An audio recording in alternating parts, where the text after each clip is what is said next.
Selamat pagi Sobat Pemilih. Awali Kopi Morningmu dengan podcast KPU Lamandau bersama saya, Rati Hartina. Pada episode perdana podcast KPU Lamandau kali ini, kita akan membahas mengenai data pemilih berkelanjutan. Di sini saya tidak sendirian, karena saya akan mengobras Hasemlu atau ngobrol santai bahas pemilu dengan Bapak Arya Yudhistira, selaku anggota KPU Kabupaten Lamandau, Divisi Perencanaan Program Data dan Informasi. Halo Bapak, selamat pagi. Halo Teh, selamat pagi. Apa kabar Pak? Alhamdulillah sehat. Ngobrol-ngobrol mengenai data pemilih nih Pak. Iya. Apa sih sebenarnya data pemilih berkelanjutan? Oke, jadi data pemilih berkelanjutan lebih ini ya. Kita sebelum kita membahas lebih lanjut ke data pemilih berkelanjutan, data pemilih sebelumnya ada beberapa macam metode untuk menyusun dari data pemilih tersebut. Mungkin ada bisa dijelaskan ada 3 metode pendekatan untuk menyusun daftar pemilih. Yang pertama ada sistem atau metode yang namanya periodic list. Kemudian yang kedua register sipil atau pencatatan sipil, melalui pencatatan sipil. Kemudian yang ketiga adalah continuous list. Nah, dari 3 metode ini, untuk sekarang ini sebagian banyak negara di dunia itu menggunakan metode continuous list. Jadi sifatnya berkelanjutan, seperti di contohnya ada di Meksiko, kemudian di Kanada. Untuk sekarang sudah mulai menggunakan continuous list atau berkelanjutan. Nah, di Indonesia sendiri sebelum kita menggunakan continuous list, kita menggunakan namanya periodic list ya. Periodic list mulai tahun 55 sampai tahun 2004. Itu sifatnya data kita susun, data pemilih kita susun mendekati atau menjelang pemilihan. Kemudian setelah itu kita buang atau kita tidak menggunakan data tersebut. Iya benar. Nah, kemudian yang kedua, melalui pencatatan sipil, di sini KPU menggunakan data dari DP4, ya, daftar penduduk potensial pemilih pemilihan. Nah, itu juga sudah tidak kita gunakan lagi, karena dari 2 metode ini banyak sekali menimbulkan polemik ya. Yang pertama dari sisi anggaran yang tidak efisien, karena periodic list itu sifatnya pakai terus buang, artinya anggaran itu sia-sia ya. Kemudian yang kedua, sistem pencatatan sipil juga mengalami banyak masalah ya, seperti pemilu-pemilu sebelumnya. Kasus-kasus di MK juga banyak menyoroti masalah data pemilih ya. Kalau ini apa yang pencatatan sipil sering terjadi itu penduduk atau pemilih yang sudah meninggal biasanya itu akan muncul kembali. Nah, itu yang sering terjadi seperti itu. Kemudian pemilih-pemilih ganda itu juga bisa ditimbulkan dari sistem yang seperti itu. Nah, kita sekarang ini mulai tahun 2017 melalui Undang-Undang 7 2017 kita sudah menggunakan yang namanya continuous list ya, atau istilahnya berkelanjutan. Nah itu Pak, kenapa sih harus ada tahapan data pemilih berkelanjutan itu? Nah, di sini tentunya sangat banyak sekali ya kegunaannya dari continuous list atau berkelanjutan ini. Awalnya memang data itu atau startnya ya, data itu hasil dari pemilihan atau pemilu sebelumnya yang kita olah, kita lanjutkan lagi, kita susun lagi dengan mendata secara ini ya, katakanlah masyarakat yang belum terdaftar, kemudian bisa mendaftar langsung ke KPU atau melalui media-media yang lain ya. Jadi banyak sekali kegunaannya, terutama nanti untuk mempermudah memutakhirkan data untuk pemilu selanjutnya. Kemudian nanti bisa juga karena di sini masyarakat itu tidak mengetahui, artinya jarang sekali yang mengetahui TPS-nya di mana gitu ya.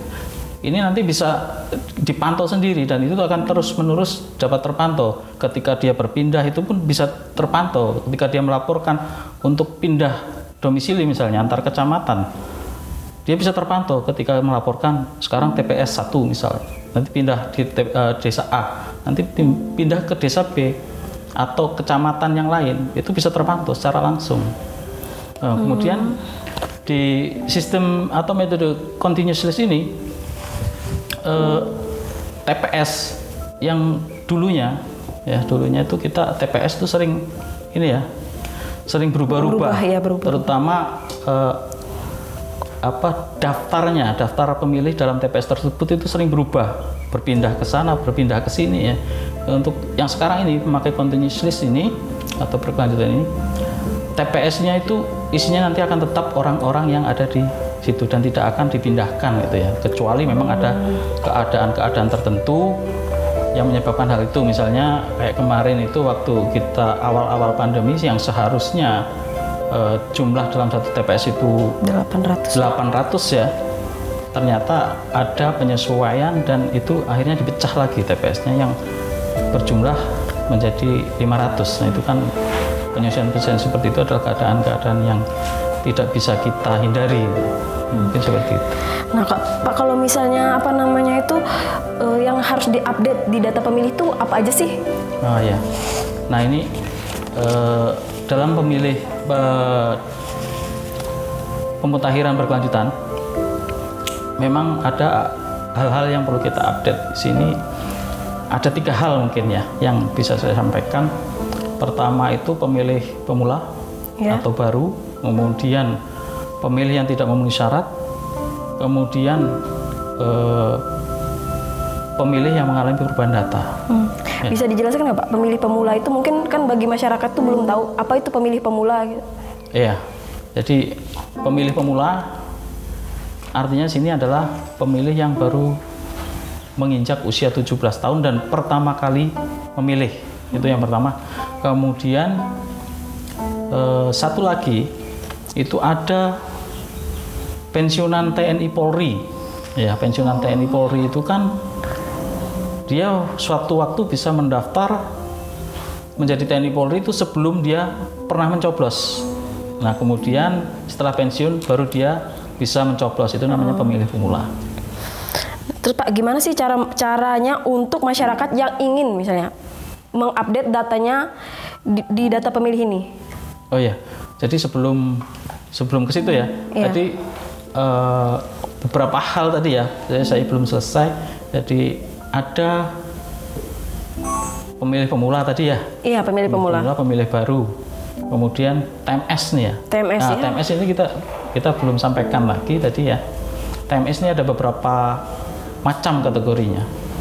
Jadi ketika pemilih itu udah masuk dalam daftar pemilih, kita anggap TMS jika yang pertama itu meninggal dunia.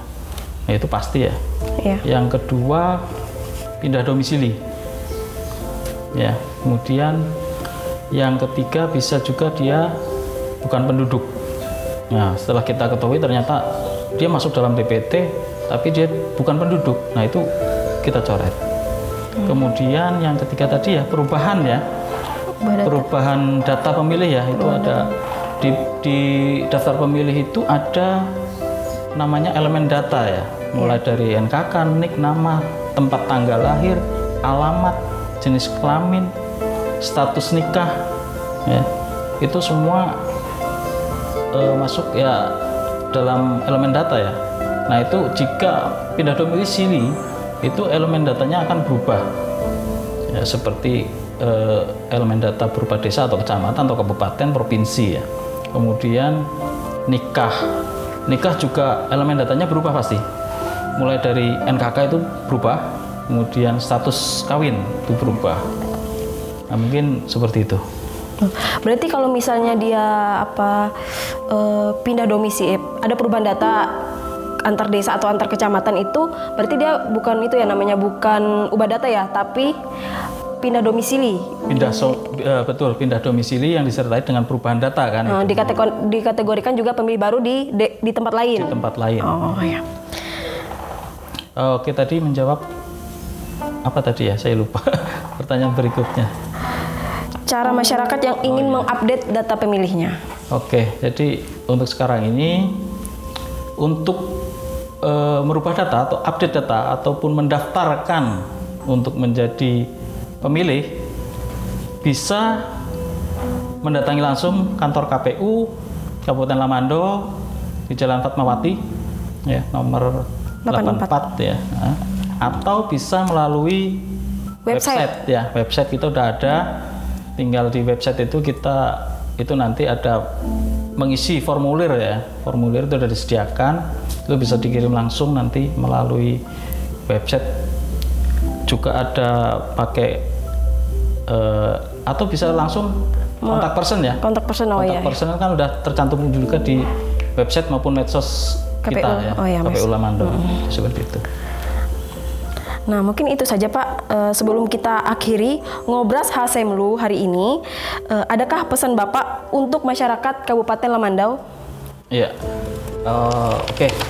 Jadi untuk masyarakat Lamandau ya khususnya, kita berharap KPU agar masyarakat Kabupaten Lamandau ikut berperan aktif dalam pemutakhiran data berkelanjutan ini, sehingga nanti pada pemilu atau pemilihan 2024 udah terdaftar dan bisa menggunakan hak pilihnya di TPS yang sudah disediakan. Mungkin seperti itu. Oke, terima kasih Bapak. Nah, gimana Sobat Pemilih? Lebih tahu kan mengenai data pemilih berkelanjutan? So, ayo berpartisipasi dan sukseskan program pemutakhiran data pemilih berkelanjutan agar nantinya data pemilih di Kabupaten Lamandau semakin up to date dan mutakhir. Sampai jumpa di sesi Ngobras Hasemlu selanjutnya. Bye-bye.